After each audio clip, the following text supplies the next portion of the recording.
Would you welcome, please, former British Prime Minister, Mr. Gordon Brown.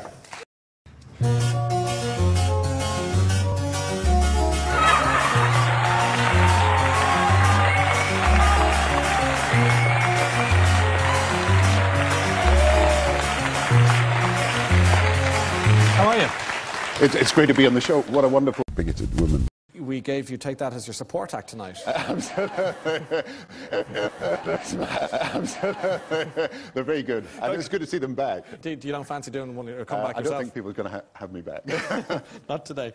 Since you left Downing Street, have the shoulders gone down? Have you relaxed? Are you happier? And what are you doing with that you couldn't have done before? Obviously spending time with the boys. Weeks. So you're spending too much time, yeah. The snow has been terrible in Scotland, and the weather's been really awful. Because you spend so much time, obviously, and with the boys, particularly in London. Yeah, they've got London accents. Because you strike me as being a very proud Scotsman, that you're very... You've got to struggle hard, and I think we know that that's what it's about. And I got at the bottom of a loose scrum. Okay, and one final one on the boys. What's it like that morning, knowing that it's all over? Age 16, and you're very enthusiastic then. And it's not too debilitating for you on a daily basis? Because it's funny, because when our Prime Minister, our Taoiseach, says that it's a global problem, everyone jumps on him. And we can prevent something like this happening. And people in Britain are worried about the prospects for the kids. They're worried about the Pope, worried about their savings. They're worried about Field Marshal Montgomery. They're worried about Alexander the Great and Napoleon. They're worried about worried about Asia and China and India. And I think there is a way out of this. We want to avoid a decade of hurting, of lost jobs and lost prosperity. Why do you think the British people said no more Labour? Oh, well, it's a mistake by someone else, and someone's made a wrong decision here and there. Golden brown, texture like sun, lays me... In terms of the fact that I didn't communicate properly. Yes. I mean, get a message across that here are the things that have got to be done. We didn't get the message right, we couldn't communicate it properly.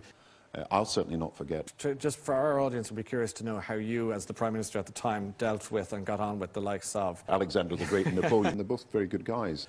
Brian Cowan, or, for example, Bertie Ahern. How did you get on with Bertie? Very well with both of them.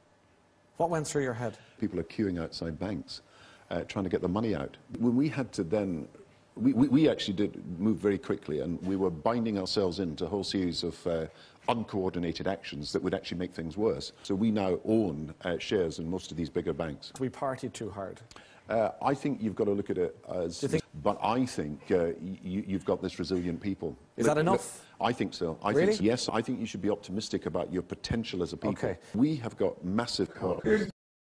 A man who sat in your chair there a few months ago was Tony Blair. Yeah. And I'd love to know how you would characterise your relationship with Tony Blair at this remove.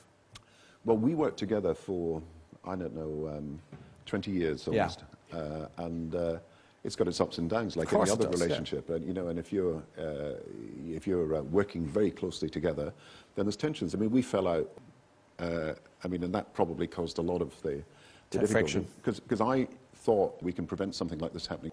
We couldn't, and others in the government were very keen. You weren't hurt by any of the things You've got to move on. I felt that it would tie us in. It's a soap opera. People love that stuff. You know that. Did the professional strife affect the personal?